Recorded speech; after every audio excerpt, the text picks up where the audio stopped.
Hi மக்களே, வணக்கம். இன்றைக்கி இந்த ரேஷனில் போடுற பருப்பு இருக்குங்களா, இதை வச்சு ஒரு ரிப்பன் பக்கோடா எப்படி செய்யலான்னு பார்ப்போம். வாங்க வீடியோக்குள்ளே போவோம். நான் இன்றைக்கி ஒரு டம்ளர் பருப்பு எடுத்துருக்கேன். இந்த குக்கரில் நல்லா கழுவிட்டு வேக வச்சுப்போம். ஒரு 1.5 டம்ளர் தண்ணி வச்சு 3 விசில் விட்டு ஆஃப் பண்ணிவிடுவோம். வேக வச்சுட்டு பருப்பு நல்லா வெந்துருச்சு. இப்போ நல்லா ஆறட்டும். ஆறினோன்னா நல்லா நைஸாக கடைஞ்சிக்கலாம் இல்லை மிக்சியில் போட்டு கூட ஒரு ரெடி அடிச்சுக்கலாம். நம்ம 1 கிளாஸ் பருப்பு போட்டோம் இல்லைங்களா. இப்போ இதில் அரிசி மாவு 2 கிளாஸ் போட்டுக்கணும்.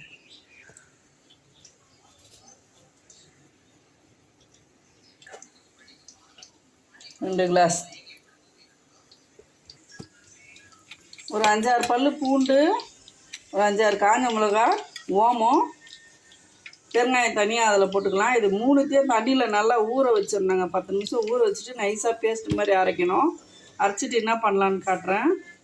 நல்லா அரைச்சாச்சுங்க. நைஸாக பூண்டு, ஓமம் எல்லாத்தையும் அரைச்சாச்சு. இப்போ இதை ஒரு வடியில் வடிகட்டிப்போம். இது ரிப்பன் பக்கோடான்றதுனால திப்பிகள் அடைக்கும். இதை நல்லா கரைச்சிட்டு வடிகட்டி அடிச்சுப்போம். அவ்வளோதாங்க. நல்லா வடிகட்டிட்டேன் பாருங்கள். இந்த திப்பி எடுத்தாச்சு. இப்போ இதுலேயே பெருங்காயம் போட்டுக்கலாம்.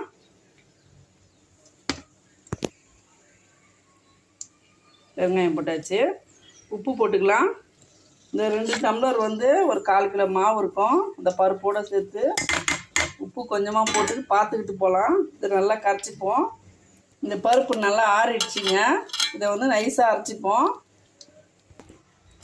இதுலேயே இந்த கரைச்ச தண்ணியை ஊற்றிக்கலாம். அதை நைஸாக போட்டு அரைச்சிப்போம். நல்லா இந்த பக்குவத்துக்கு அரைச்சாச்சுங்க. அந்த பூண்டு பேஸ்ட்டு தண்ணி இருந்தது இல்லைங்களா, அதையும் இதுலேயே போட்டு அரைச்சாச்சு. இப்போ இதை எடுத்து மாவில் போட்டுப்போம். மாவில் போட்டாச்சு. இப்போ இதில் சூடு எண்ணெய் கொஞ்சம் ஊற்றிப்போம்.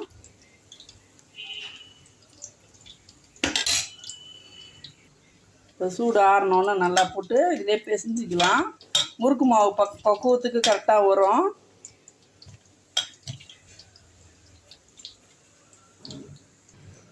ஒரு கரண்டியில் கொஞ்சமாக மஞ்சள் தூள் போட்டுப்போம். இந்த பருப்பு வச்ச தண்ணி கொஞ்சம் இருக்குங்க, அதில் கலந்துக்கலாம். தண்ணி தேவைப்பட்டால் இன்னும் யூஸ் பண்ணிக்கலாம். கொஞ்சம் தண்ணி பத்தலை.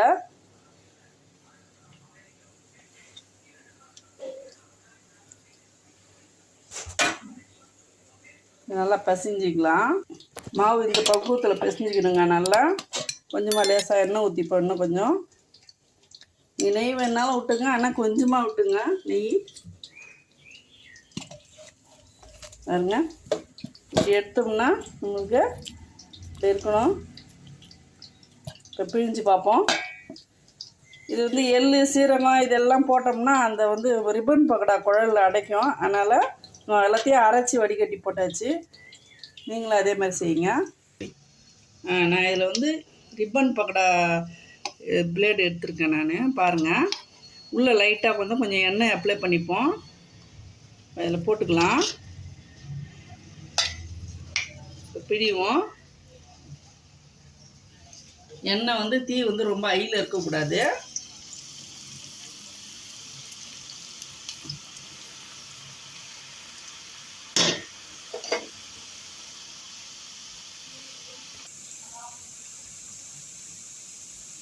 தீ மைல்டாகவே வச்சுங்க. ரொம்ப குறைச்சி வைக்கும், ஆனால் ரொம்ப கூட்டி வைக்கும். ஆனால் குறைச்சி வச்சிங்கன்னா எண்ணெய் இழுத்துரும். கூட்டி வச்சிங்கன்னா போட்டோடனே கறிக்கிடும்.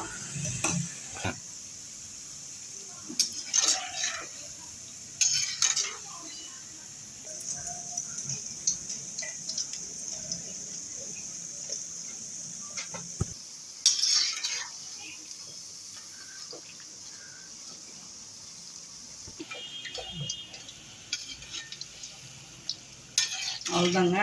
அந்த நுரை அடங்கினோன்னா எடுத்துடணும், கறிக்கிடக்கூடாது.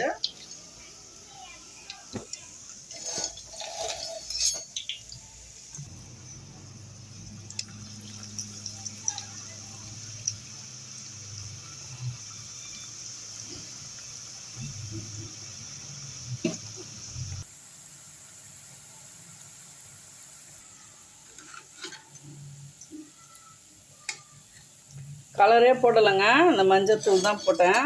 அதுவே எவ்வளோ அழகாக இருக்குது பார்த்தீங்களா. ஓலைப்பக்கடா ரெடி ஆகிடுச்சிங்க. கண்டிப்பாக இதை நீங்கள் வீட்டில் ட்ரை பண்ணி பாருங்கள். இது ரேஷன் பருப்பில் செஞ்சாங்கன்னு சொன்னால் யாருமே நம்ப மாட்டாங்க. பாருங்கள், லேயர் மாதிரி வந்திருக்குது. சவுண்டு கேட்குதுங்களா? டேஸ்ட்டு அமக்கலமாக இருக்குங்க. கண்டிப்பாக ட்ரை பண்ணுங்கள். வீடியோ பிடிச்சிருந்தால் லைக் பண்ணுங்கள், ஷேர் பண்ணுங்கள், சப்ஸ்கிரைப் பண்ண மறக்காதீங்க. தேங்க்யூ மக்களே.